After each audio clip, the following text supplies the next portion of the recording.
Hello there, kids. Listen, I wanted to read you another story. You know, one of my favorite authors, obviously, is Dr. Seuss. And you know what's interesting about Dr. Seuss is here's a person who drew some of the weirdest, funniest pictures and made up his own words. They aren't even real words. And he became a famous writer.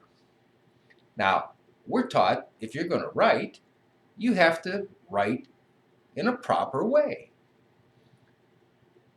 Nonetheless, Dr. Seuss turned that whole thing on its head and said, I'm going to draw some of the craziest kind of illustrations and I'm going to make up some of the craziest words you ever heard and I'm even going to make them rhyme. What an incredible storyteller. Anyhow, the book I chose to read to you today is the Butter Battle book. And the Butter Battle book, you say that real fast, Butter Battle book, that is called alliteration because all the words begin with the same letter. So I can't think of a better Butter Battle book than the Butter Battle book I'm about to read you.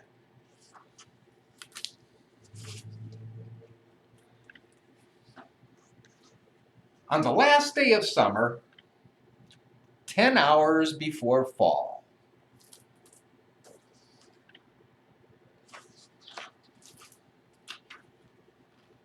my grandfather took me out to the wall.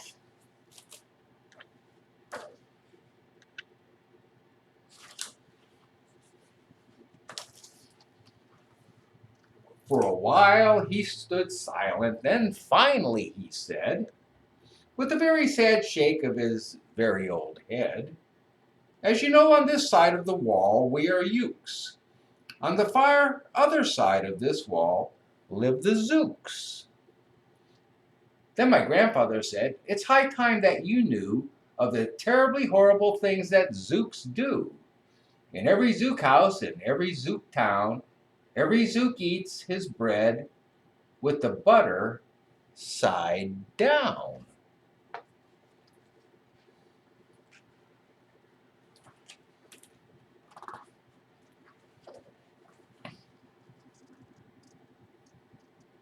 But we Ukes, as you know, when we breakfast or sup, spread our bread, Grandpa said, with the butter side up.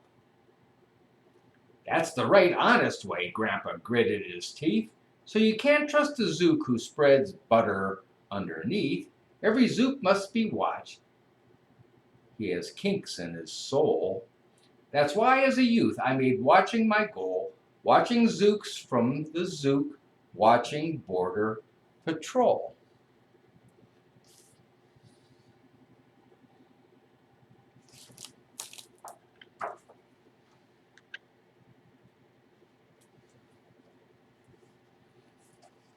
In those days, of course, the wall wasn't so high, and I could look any Zook square in the eye.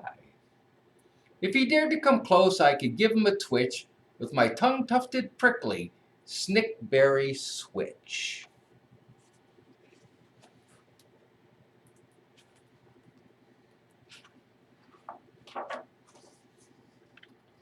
For a while, that worked fine. All the Zooks stayed away, and our country was safe.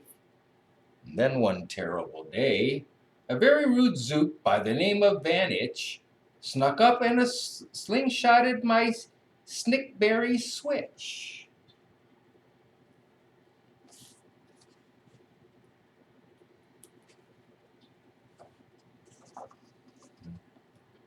With my broken off switch, with my head hung in shame, to the chief Ukaroo in great sorrow I came. But our leader just smiled. He said, you're not to blame, and those Zooks will be sorry they started this game. We'll dress you right up in a fancier suit. We'll give you a fancier slingshot to shoot. And he ordered the boys in the back room to figure how to build me some sort of triple sling Jigger.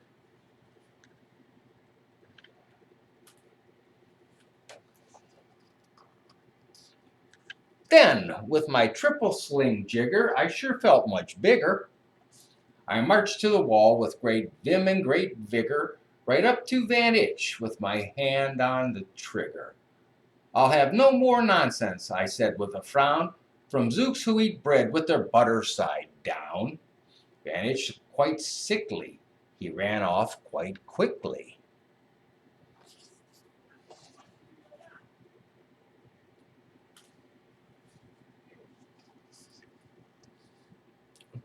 I'm unhappy to say he came back the next day in a spiffy new suit with a big new machine, and he snarled as he said, looking frightfully mean, "You may fling those hard rocks with your triple sling jigger, but I also now have my hand on a trigger. My wonderful weapon, the Jigger rock Snatch, will fling 'em right back just as quick as we catch 'em. We'll have no more nonsense, we'll take no more gup from you Ukes who eat bread with the butter side up."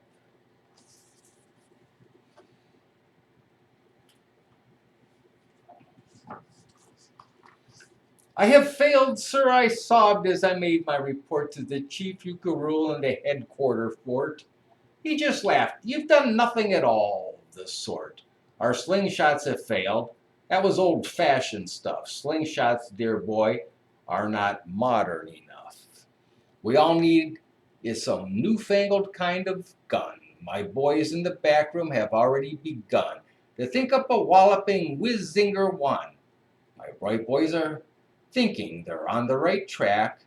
They'll think up one quick, and we'll send you right back."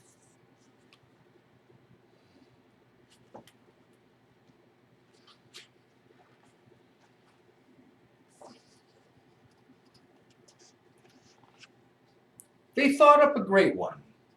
They certainly did. They thought up a gun called the Kickapoo Kid, which they loaded with powerful poo-a-doo powder and ants' eggs and bees' legs and dried fried clam chowder. And they carefully trained a real smart dog named Daniel to serve as our country's first gun-toting spaniel. Then Daniel the Kickapoo Spaniel and I marched back toward the wall with our heads held up high, while everyone cheered and their cheers filled the sky. "Fight, fight, fight for the butter side up. Do it or die."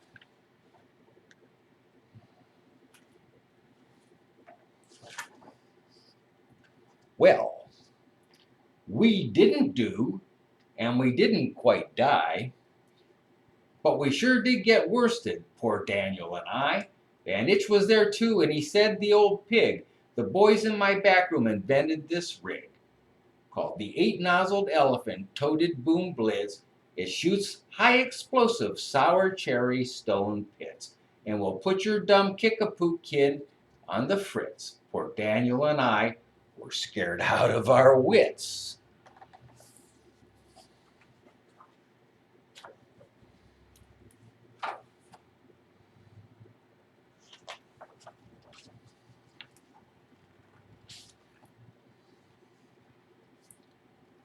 Once more by Vantage, I was bested and beat.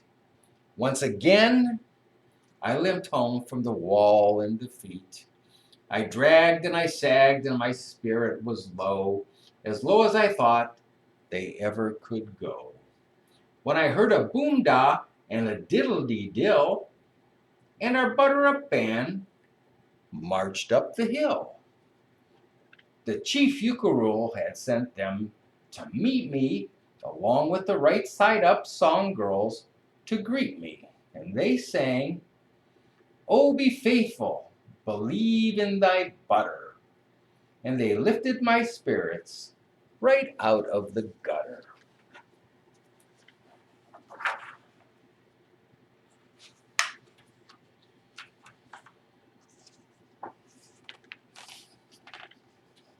"My boy," smiled the chief Ukaroo, "we've just voted and made you a general.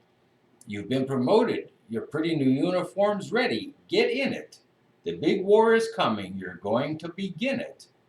And what's more, this time, you're certain to win it. My boys in the back room have finally found how. Just wait till you see what they've puttered up now.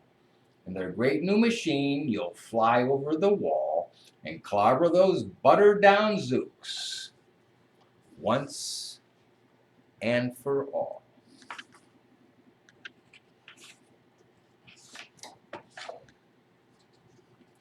The boys in the back room sure knew how to putter.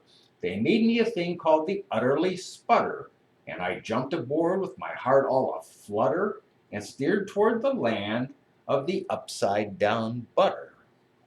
This machine was so modern, so frightfully new, no one quite exactly knew just what it would do. But it had several faucets that sprinkled blue goo, which somehow would sprinkle the Zukes as I flew, and gum up their upside down butter they chew.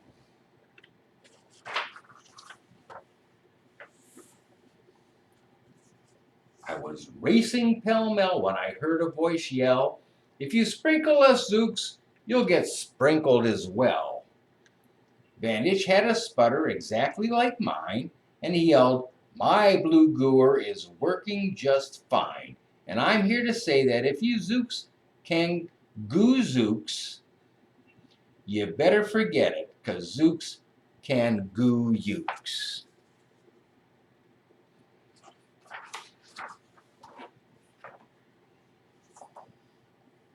I flew right back home, and as you may have guessed, I was downright despondent, disturbed, and depressed. And I saw just as soon as I stepped back on land, so were all the girls of the Butter Up Band. The chief drum majorette, Ms. Yoki Ann Sue, said, "That was pretty sour flight that you flew, and the chief Ukaroo has been looking for you."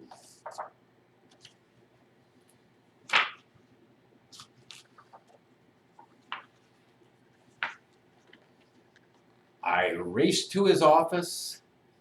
The place was a sight. "Have no fear," said the chief. "Everything is all right. My bright backroom boys have been brighter than bright. They've thought up a gadget that's newer than new. It's filled with mysterious Mulaka Moo and can blow all those Zooks clear to Salamagoo. They've invented the Bitsy Big Boy Boomeroo. You just run to the wall like a nice little man. Drop this bomb on the Zooks just as fast as you can. I've ordered all Zooks to stay safe underground while the Bitsy Big Boomeroo is around."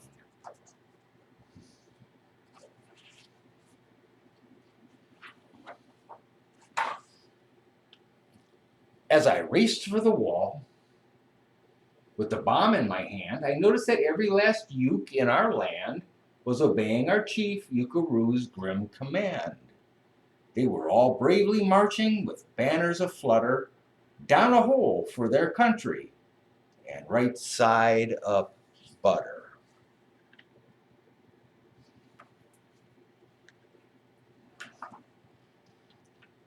That's when Grandfather found me. He grabbed me, he said, "You should be down in that hole, and you're up here instead.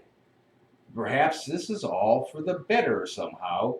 You will see me make history right here and right now."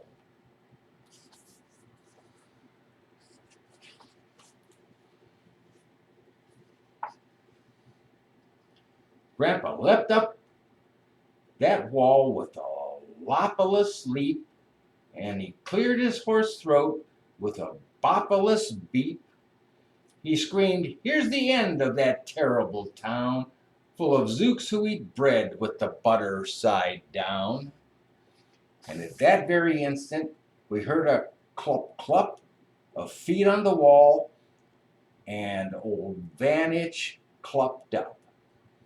The boys in his back room had made him one too. In his fist was another big boy boomeroo.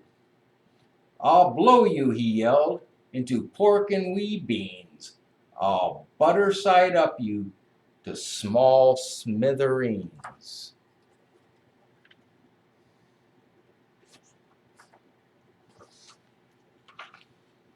Grandpa, I shouted, be careful. Oh, gee, who's going to drop it? Will you or will he? Be patient, said Grandpa. We'll see. We will see.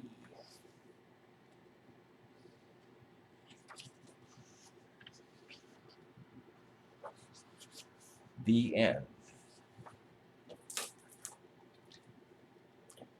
There's a real big moral to this story. And Dr. Seuss was always so good at writing these otherwise nonsense stories full of nonsense pictures and nonsense words that left us thinking about what he'd said. And in this book, The Butter Battle, we have two different people. Some like their butter side up, some like their butter side down. It doesn't make them enemies, but because one didn't like what the other one did, little by little, they went from using a stick to standing face to face with a bomb. Both sides threatening the other side. Doesn't make sense. Because, what does it matter if you eat your bread with the butter side up or the butter side down? Some people butter their bread and fold it in half.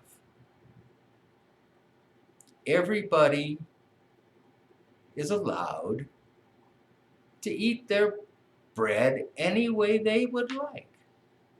And you certainly shouldn't go to war over something as silly as that. So, the moral is, how many wars have been fought over silly disagreements? One side just doesn't like what the other side chooses to do or how they choose to live. So this is one of my favorite books. Peace can only start in the individual. So, peace to everyone. And thank you, Dr. Seuss. Take care of yourselves, stay safe, be kind.